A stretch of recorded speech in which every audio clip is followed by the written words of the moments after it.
Apakah sudah terlihat? Sudah Ustaz. Sudah Ustaz. Sudah ya. Sudah Ustaz. Kemarin kita telah membahas tentang para nabi itu terjaga dari kekufuran, terjaga dari dosa besar.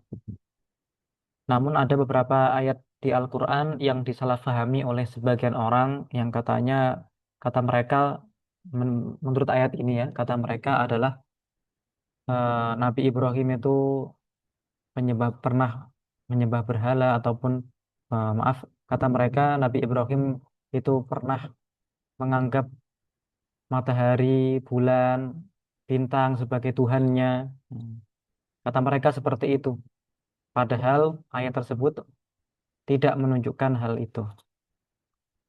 Karena Nabi Ibrahim mengingkari bahwasannya bintang adalah Tuhannya. Mengingkari ketuhanan matahari, mengingkari ketuhanan bulan. Sekarang ada ayat dalam surat Yusuf yang disalahfahami oleh sebagian orang, kata mereka Nabi Yusuf itu menginginkan zina. Bahkan yang lebih parah lagi menurut sebagian dari mereka sudah melepas sarungnya, dan sudah berada di atas Zulaikha. Itu kebatilan di atas kebatilan. Karena sebenarnya tidak seperti itu. Pertanyaan ke-61, qala Allah Ta'ala ikhbaran an Yusuf walaqad hammat bihi wa hamma biha laula an ra'a burhana rabbih.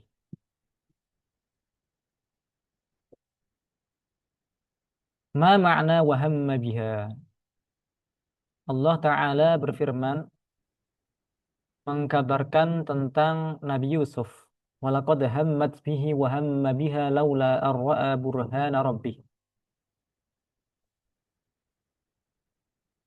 Para ulama menjelaskan di sini walaqad hammat bihi wa hamma biha laula an ra'a burhana rabbih, tidak seperti yang disalahfahami oleh sebagian orang yang hanya mengandalkan terjemahan atau tidak membaca tafsir para ulama.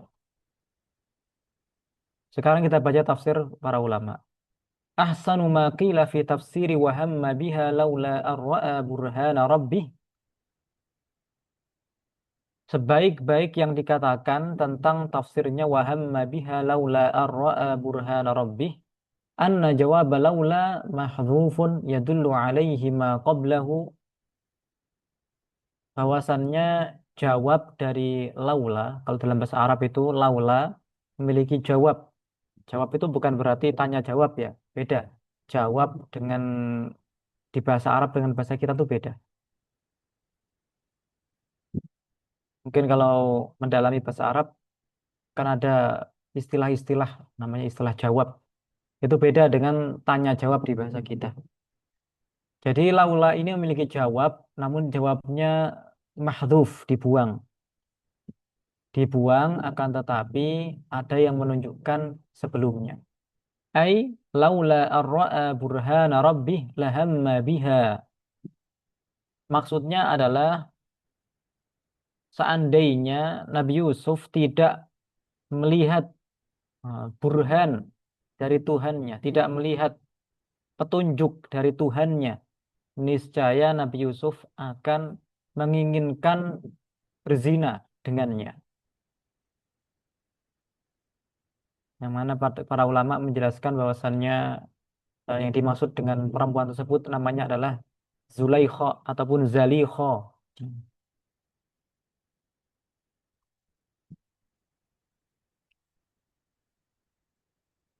Jadi tafsirnya adalah seandainya Nabi Yusuf tidak melihat uh, petunjuk atau tidak mendapatkan petunjuk dari Tuhannya, niscaya Nabi Yusuf akan tergoda, akan menginginkan Zulaikha. Akan tetapi karena Nabi Yusuf mendapatkan petunjuk, maka sama sekali tidak menginginkan untuk melakukan zina. Falam yahsul minhu hammun lizina.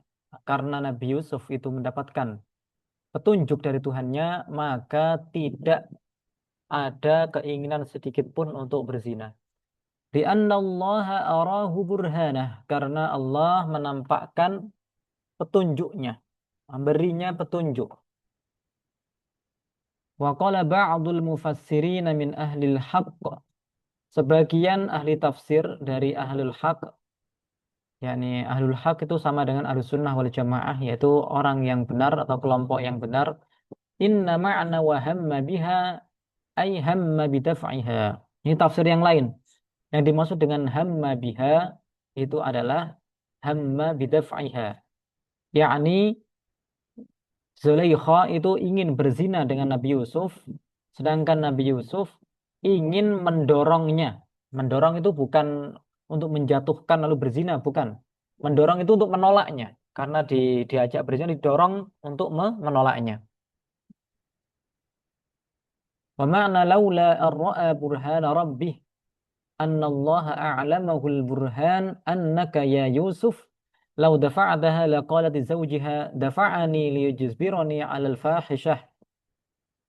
Adapun ayat laula ar-ra'a burhana rabbih, ini menurut sebagian ulama artinya Allah memberitahu kepada Nabi Yusuf petunjuk bahwasannya engkau seandainya wahai Yusuf, jika engkau mendorongnya maka dia akan beralasan kepada suaminya bahwasannya telah didorong oleh Nabi Yusuf untuk dipaksa berzina. Falam yadfa'ha bal arada bal adara laha dhahrahu zahiban. Kemudian Nabi Yusuf tidak mendorongnya karena diberi petunjuk oleh Allah bahwasanya jika nanti mendorong bisa jadi alasan bagi Zulaikha atau Zulaikha untuk menuduh Nabi Yusuf ingin berbuat zina. Maka tidak didorong, akan tetapi beliau membalikkan badannya dan pergi. Fasyaqqat qamisahu min khalfin. Kemudian Zulaikha merobek gamisnya, merobek bajunya dari belakang. Karena kan Nabi Yusuf kan membalikkan badan, ingin pergi. Ditarik oleh Zulaikha sehingga gamisnya sobek dari belakang. Fakanad dalilu 'alaiha, dan ini menjadi bukti bahwasannya yang salah adalah Zulaikha. Kalau seandainya yang robek adalah bagian depan, itu kan bisa jadi alasan bagi Zulaikha bahwasannya yang mengajak berzina adalah Nabi Yusuf. Akan tetapi yang robek belakang nggak mungkin. Kalau yang robek belakang yang mengajak Nabi Yusuf itu nggak mungkin. Bahkan sampai hal seperti ini pun Nabi Yusuf diselamatkan oleh Allah Subhanahu wa taala, diselamatkan dari keinginan berzina dan juga diselamatkan dari tuduhan ini.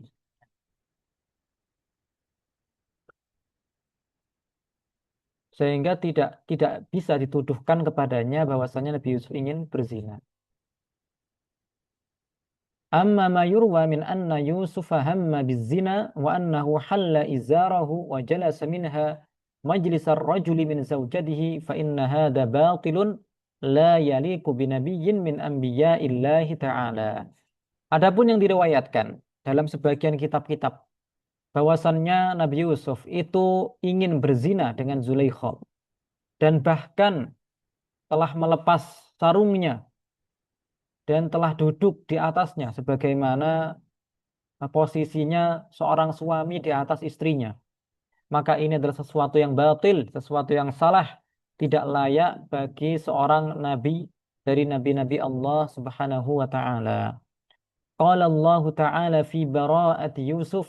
Allah taala telah berfirman menjelaskan tentang kebebasan Nabi Yusuf, bahwa Nabi Yusuf itu selamat daripada zina, tidak mungkin berkeinginan untuk zina. Qalat imra'atul azizil ana hasal haqq ana rawattuhu an nafsih wa innahu laminas sadiqin. Istrinya Al-Aziz yaitu Zulaikha telah mengatakan bahwasannya sekarang telah nampak kebenaran, bahwasannya aku yang mengajaknya untuk berzina. dan sesungguhnya dia adalah orang yang jujur. Karena apa? Karena jelas yang robek itu belakangnya, bukan depannya.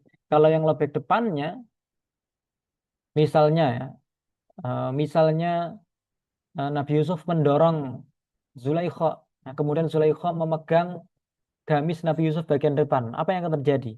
Zulaikha jatuh, gamis Nabi Yusuf sobek dari depan.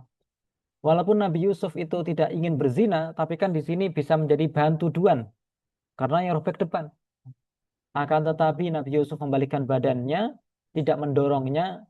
Zulaikha berusaha untuk memaksanya, ditarik dari belakang, maka yang sobek adalah gamisnya bagian belakang. Ini menjadi dalil, menjadi bukti bahwasannya yang berkeinginan untuk berzina adalah Zulaikha. Baik, tentang kisah Nabi Yusuf, apakah ada yang tanyakan?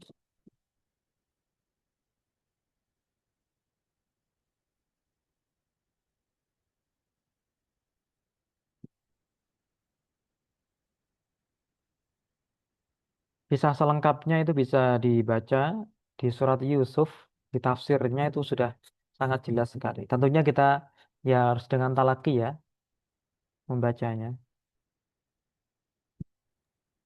Jadi secara ringkasnya makna dari ayat yang tadi itu surah Yusuf itu walaqad hammat bihi wa hamma biha itu maknanya Nabi Yusuf itu berkeinginan untuk menolaknya ya Ustaz ya. Inti dari dua tafsir di atas, Nabi Yusuf itu tidak punya keinginan sedikit pun untuk berzina. Nah, Oh seperti itu. Baik Ustaz. Barakallahu fiikum.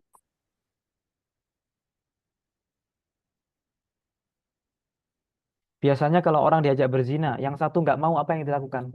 Kalau sudah berhadapan, didorong kan? Ya Akan Ustaz. tetapi sama Nabi Yusuf nggak didorong. Kenapa? Karena diberitahu oleh Allah Subhanahu Wa Taala nanti jika didorong akan terjatuh Zulaikha-nya atau bahkan bisa menarik gamisnya dari depan sehingga sobek dari depan.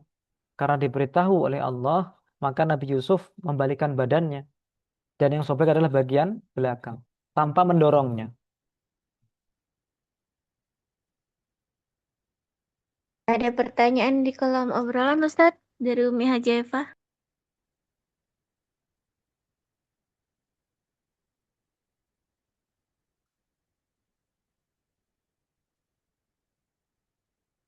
Pertanyaan, apakah Nabi Yusuf menikah dengan Zulaikha pada akhirnya? Itu tidak ada riwayat yang sahih yang menjelaskan seperti itu. Itu kisah-kisah Israiliyat. Nah, apakah itu layak bagi Nabi atau tidak? Saya nggak tahu. Ya. Apakah layak menikahi perempuan seperti itu atau tidak? Saya nggak tahu.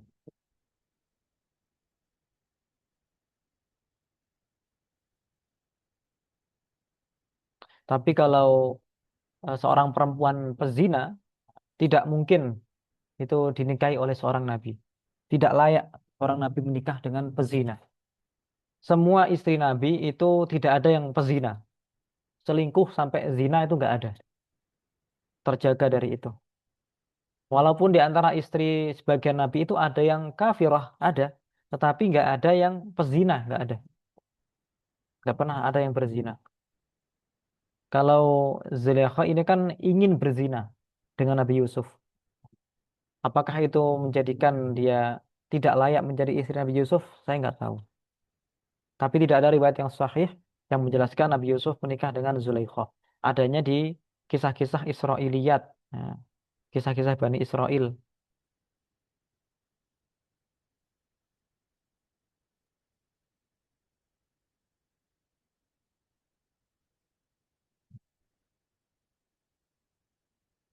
Ada lagi pertanyaan, Ustadz.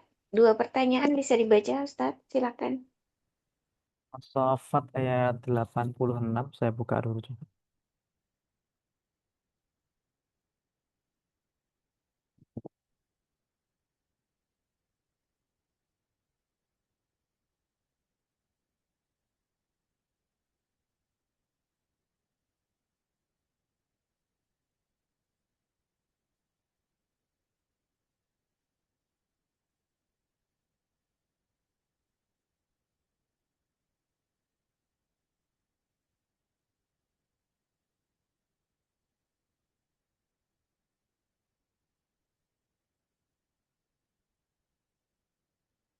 Kalau untuk as-saffat karena tidak ada dalam pembahasan ayat ini ya, maka untuk sekarang tidak saya jelaskan. Mungkin di kemudian hari jika ada maka baru dijelaskan. Tapi intinya ya, intinya dari as-saffat ayat 86 dan 91 itu Nabi Ibrahim tidak berbohong. Ya, tidak berbohong karena bohongan adalah sifat yang mustahil bagi para nabi. Bagaimana penjelasannya, takwilnya dan seterusnya, pemahamannya itu tidak dibahas di sini.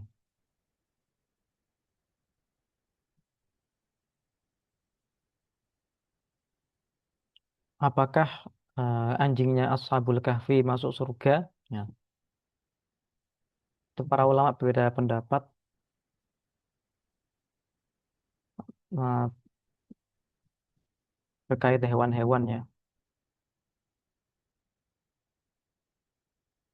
Ada di antaranya yang mengatakan bahwasannya anjingnya itu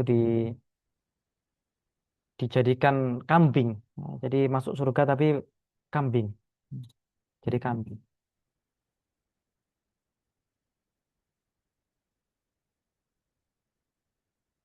Adapun jika di dunia kita punya hewan-hewan itu jelas nggak masuk surga, jelas ya. Kalau Ashabul Kahfi ini kan karena punya kisah yang disebutkan dalam Al-Quran, kemudian ya seakan-akan ikut menemani mereka gitu. Kalau ikut menemani kita mah nggak ada hubungannya dengan kita. Kita punya hewan kesayangan itu tidak akan masuk ke surga dengan kita. Walaupun di surga nanti ada hewan-hewan yang indah, tapi bukan hewan yang kita miliki di dunia. Misalnya merak misalnya, ada di surga itu merak. Nah, merak itu kan indah, tapi tidak berarti kalau kita melihara merak lalu kita lanjutkan di surga tidak seperti itu.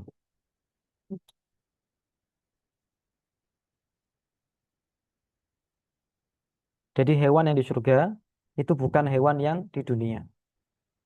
Adapun adapun anjingnya Ashabul Kahfi sebagian ulama mengatakan akan diwujudkan sebagai kambing nanti.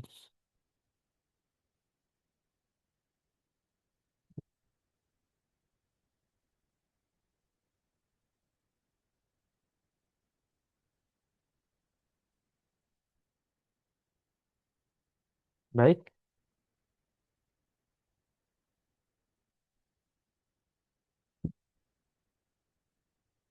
sekarang kita lanjutkan ke kisah dusta yang dinisbatkan kepada Nabi Dawud.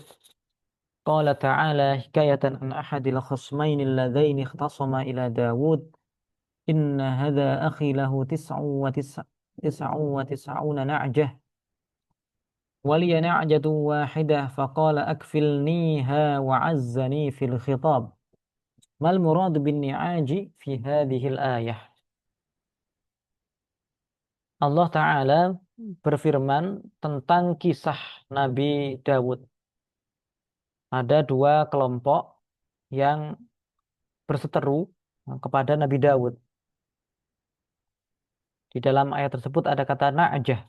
Apa yang dimaksud dengan na'jah atau jamaknya ni'aj?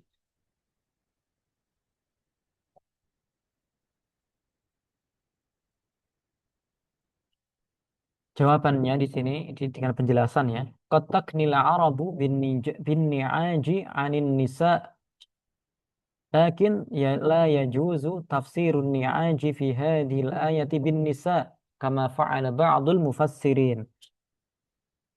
Orang-orang Arab itu menggunakan kata an-ni'aj atau na'jah dengan artian perempuan atau para istri.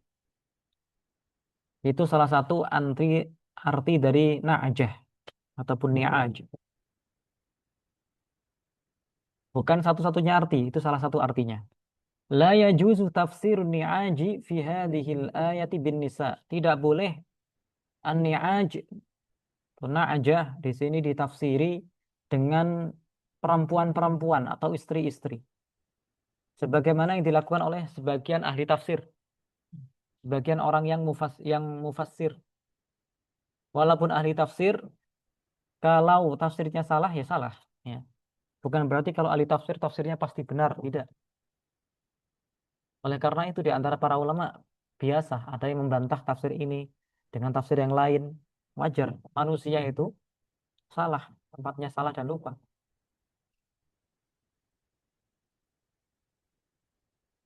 Faqad asa'u bitafsirihim li hadhil ayati bima huwa masyhurun. Bima anna Dawud kana lahu tis'un wa tis'una imra'ah wa anna qa'idan kana lahu wahidah jamilah fa'u'jiba biha Dawud fa'arsala hadzal qa'ida ila al-ma'rakah.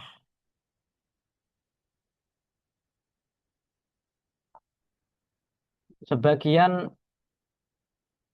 mufassir, ahli tafsir, mereka mentafsiri dengan tafsir yang salah. Walaupun ini tafsir yang terkenal ya di kalangan para dai-dai yang tidak belajar ilmu agama sebagaimana mestinya. Mereka mengatakan bahwasannya Nabi Dawud itu punya 99 istri. Dia punya panglima yang punya istri satu, cantik. Nabi Dawud yang sudah punya 99 istri ini kagum dengan kecantikan istri panglimanya itu. Maka Nabi Dawud kan raja ya, mengutus panglimanya untuk berperang. Agar apa? Agar dia mati, panglimanya diutus perang agar mati, lalu istrinya menjadi janda, lalu dinikahi oleh Nabi Dawud, kata mereka seperti itu. Fahada fasidun li'annahu la yaliku ma dzukira fihi binabiyyin min anbiya'illah. Ini adalah sesuatu yang rusak, yang salah, yang enggak layak dinisbatkan kepada nabi dari nabi-nabi Allah Subhanahu wa taala. Masa iya ada nabi-nabi yang seperti itu? Masa iya ada seorang nabi punya 99 istri, masih ingin tambah satu istri yang itu istri orang lain sehingga membuat usaha berusaha agar orang ini mati, istrinya menjadi janda lalu dinikahi. Itu kan nggak layak seperti itu. Nggak layak. Kalau sekedar menikah punya 100 istri misalnya, itu wajar ya. Itu sesuatu yang boleh. Akan tetapi menginginkan istri orang lain lalu ingin membuat suaminya meninggal, menjebaknya, itu kan nggak layak bagi seorang nabi. Masa nabi kayak gitu kan nggak mungkin.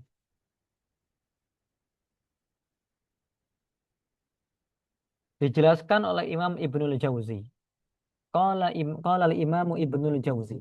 Ibnul Jauzi ini beda dengan Ibnu Qayyimil Jauziyah. Ya. Kalau Ibnu Qayyimil Jauziyah itu Wahabi, musyabbih, orang yang sesat. Namun kalau Ibnul Jauzi adalah orang ahlu sunnah wal jamaah. Orang yang berilmu, yang mendapatkan petunjuk. Beliau mengatakan dalam tafsirnya, ba'da dzikri hadhil qissah, setelah menyebutkan kisah ini yang dusta, al-magdzubah yang dusta, an Sayyidina Dawud, wa hadza la yasihhu min tariqin naqli wa la yajuzu min haitsul ma'na. Beliau menyebutkan tentang kisah yang disebutkan kepada Nabi Dawud, bahwasanya kisah ini tidak sah, tidak benar dari segi periwayatannya, penukilannya, juga tidak benar secara makna, karena secara makna nggak mungkin Nabi melakukan itu. Li'annal anbiya'a munazzahuna anhu, karena para nabi itu disucikan dari hal seperti itu.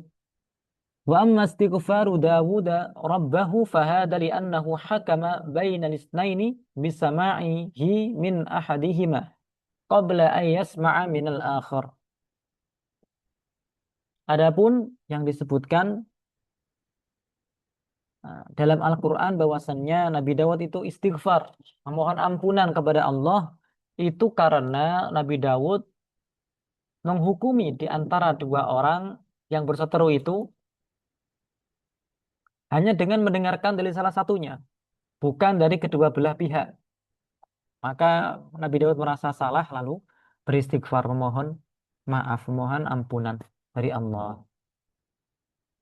Jadi kejadiannya yang benar adalah ada dua orang. Yang satu punya 99 kambing. Yang satu punya 1 ekor kambing. Berseteru. Yang dilakukan oleh Nabi Dawud mendengarkan argumen dari salah satu di antara mereka, lalu memberikan keputusan sebelum mendengarkan dari salah satunya. Kan nggak seperti itu seharusnya. Harusnya mendengar dari dua belah pihak. Karena merasa salah, maka Nabi Dawud memohon ampun kepada Allah. Tidak ada pembahasan tentang istri 99 perempuan, 99 istri. Tidak. Di sini yang dimaksud dengan na'jah adalah kambing, ya, bukan bukan istri. Dalam bahasa Arab, na'jah bisa diartikan istri, bisa diartikan kambing, tapi artinya di sini kambing, ya, bukan bukan istri. Apakah ada pertanyaan tentang kisah Nabi Dawud ini?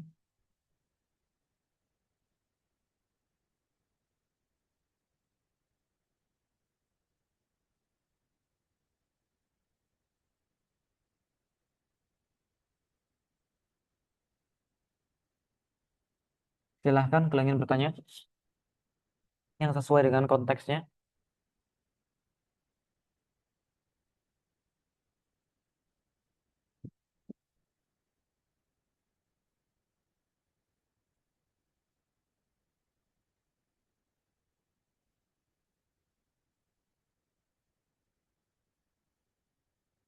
Assalamualaikum, izin bertanya Ustadz. Waalaikumsalam. Yang katanya Nabi Daud itu keras kepala, itu dalam hal apa ya Ustadz?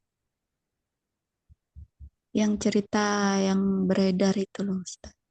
Saya nggak tahu kisah yang beredar ya. Hmm, Kalau baik. yang beredar itu ini kisah yang apa sifat yang tidak layak juga. Tentunya ini sesuatu yang dusta. Ada yang mengatakan bahwasannya Nabi Musa itu emosian, pemarah, egois. Nah, itu tidak benar. Oh, Tapi kalau baik tentang Nabi Ustadz. Dawud saya nggak pernah dengar ada yang membicara seperti itu. Baik. Untuk yang nama Ibnul Jauzi tadi Ustadz, siapa Ustadz nama aslinya? Yang Ahlus Sunnah. Abdurrahman namanya. Abdurrahman Ab- Ibnul Jauzi. Abdurrahman Ibnul Jauzi. Kalau itu yang sesatu kan Ibnul Qayyim Al-Jauzi Ustadz. Iya. Baik. Barakallahu fiikum. Assalamualaikum Ustadz. Waalaikumsalam warahmatullah. Ustadz, ada pernah saya dengar itu, bukan dengar Ustadz, pernah saya itu dengar dari seorang Ustadz kalau julukan kepada Nabi Daud itu dia seorang dijuluki sebagai seorang berdarah. Itu maksudnya apa Ustadz? Saya tidak pernah mendengar yang seperti itu. Hmm, iya sih.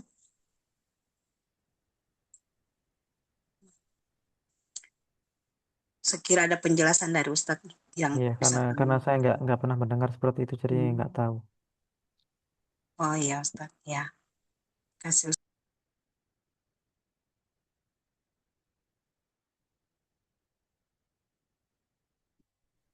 Oke, baik. Ada lagi pertanyaan? Satu dua pertanyaan mungkin?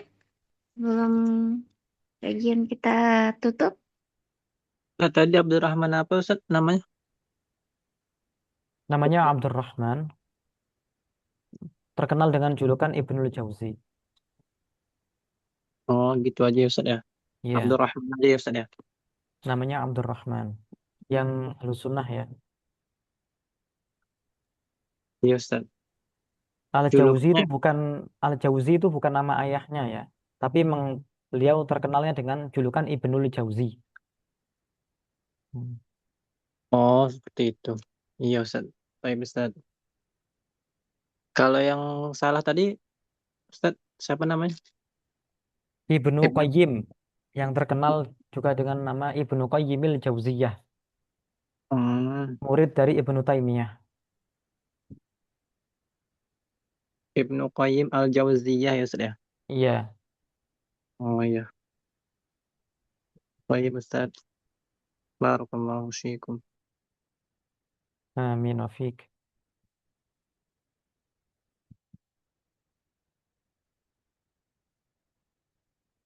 Ibnu Qayyim al-Jauziyah itu punya tafsir-tafsir ataupun banyak karangan lah, baik itu tentang menjelaskan ayat ataupun nasihat, yang mana ya kita hendaknya tidak merujuk kepada karya orang di luar Ahlus Sunnah. Walaupun bukan berarti 100% salah, tidak, bukan seperti itu. Tetapi karena akidah mereka tidak benar, hendaknya kita mencari rujukan dari ulama yang sudah benar saja akidahnya, yang jelas-jelas saja. Kita nggak kekurangan eh, karya para ulama yang Ahlus Sunnah wal Jamaah. Nggak perlu kita ngambil rujukan ke luar Ahlus Sunnah wal Jamaah. Termasuk dalam hadis misalnya, banyak orang yang merujuk kepada Albani. Wah, kata-katanya hadis ini disahihkan oleh Albani, didhaifkan oleh Albani. Emang nggak ada ulama yang lain selain Albani? Banyak. Hmm. Ulama-ulama terdahulu jauh lebih top daripada Albani. Albani itu bukan bukan ahli hadis, bukan hafid, bukan muhaddis. Beliau hanya orang yang rajin baca, menganggap dirinya itu hebat, lalu mensahih, mendhaifkan hadis, walaupun tidak selalu salah, tetapi banyak kesalahannya. Masa iya kita mengambil rujukan dari orang yang banyak salahnya, kan? Enggak. Masa iya kita belajar bukan dari ahlinya, kan? Enggak. Mending kita merujuk kepada ulama-ulama yang sudah jelas. Tentunya yang Ahlussunnah wal Jamaah juga. Yang Ahlussunnah wal Jamaah saja, kalau dia tidak ahli, enggak kita ambil ilmunya. Bagaimana orang yang sudahlah bukan Ahlussunnah wal Jamaah, enggak ahli lagi. Atau orang yang ahli tetapi akidahnya berbeda. Nah, kita juga tidak perlu ngambil dari dia karena masih banyak ulama Ahlussunnah wal Jamaah yang akidahnya benar.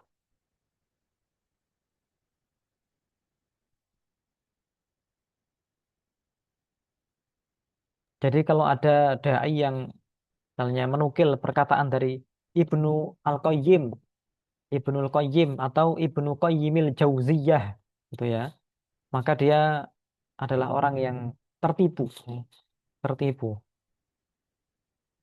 Kenapa dia malah menggunakan pendapat rujukan di luar Ahlussunnah wal Jamaah padahal banyak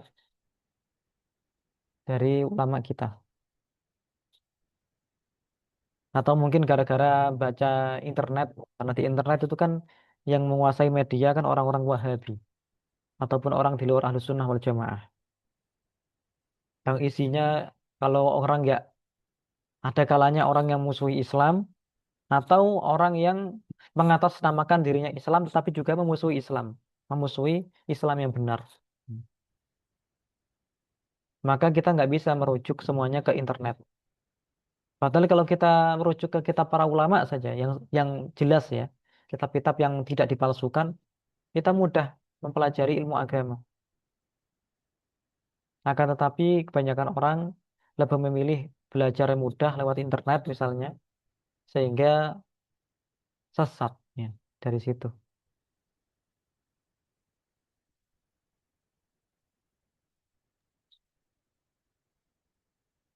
Ustaz, Ya,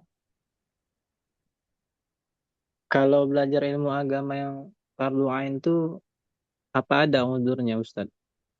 Karena banyak orang alasan sibuk lah atau apa gitu Ustaz, banyak kegiatan seperti itu Ustaz. kalau sibuk bukan uzur ya. Tapi kalau tidak ada yang mengajarinya, lah itu beda lagi. Yang sama sekali itu sekarang kan bisa online. Kalau zaman dahulu misalnya, dia nyari kemana-mana nggak dapat orang yang mengajarinya, nggak dapat memang. Terus dia mati sebelum dapat orang yang mengajarinya. Nggak ada kajian online dulu. Ya, dalam hal ini ya bisa jadi diampuni karena apa? Karena sudah berusaha. Tapi kalau sekarang kan orang-orang itu karena sibuknya itu kan karena pekerjaan yang mana sebenarnya masih ada waktu luang, entah itu di malam hari. Nanti malam hari alasannya capek. Ya kalau nunggu ada waktu, kapan ada waktunya kan? Kebanyakan pekerjaan di Indonesia kan sampai sore, entah itu sampai jam 5 atau sampai jam 3 gitu kan. Malam kan sudah kosong. Dan kebanyakan atau bahkan semua kajian di Kalam Aswaja kan semuanya malam. Artinya seharusnya bisa untuk mendengarkan, walaupun nggak mencatat ya. Mendengarkan aja kan harusnya bisa.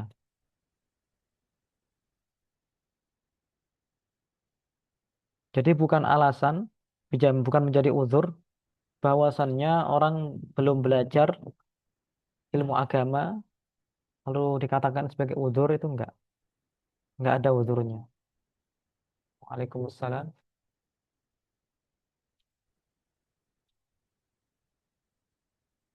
Ya. Sudah jelas? Jelas Ustadz. Kalau katanya itu kalau ada misalnya berbahaya kayak orang zaman dulu tuh Ustadz katanya kalau ada harimau atau apa gitu yang Ya, membahayakan dirinya. ya mungkin iya. Bisa seperti itu. Kalau ada yang mencegahnya, ya karena penyebabnya dulu kan karena nggak ada internet, nggak ada kajian online ya. Jadi kalau ada penghalang yang fisik ya sudah. Kalau sekarang bahkan seandainya ya, seorang istri dilarang oleh suaminya untuk belajar ilmu agama, bahkan mungkin dikurung di kamar, tapi kan pegang HP misalnya. Pegang HP ada internet, bisa kan ikut kajian kalam aswaja, bisa belajar kan. Itu bukan menjadi uzur, misalnya seperti itu.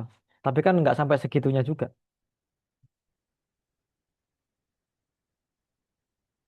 Dan yang melarang juga berdosa. Kalau ada suami melarang istrinya ataupun orang tua melarang anaknya belajar ilmu agama yang doruri itu haram, nggak boleh dilarang. Ya, Oh iya Ustadz.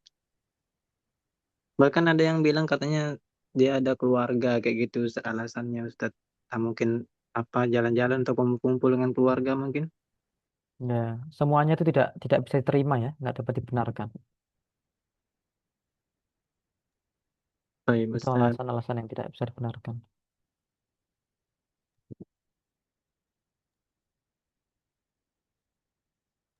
Barakallahu fiikum Ustadz. Amin wa fiik.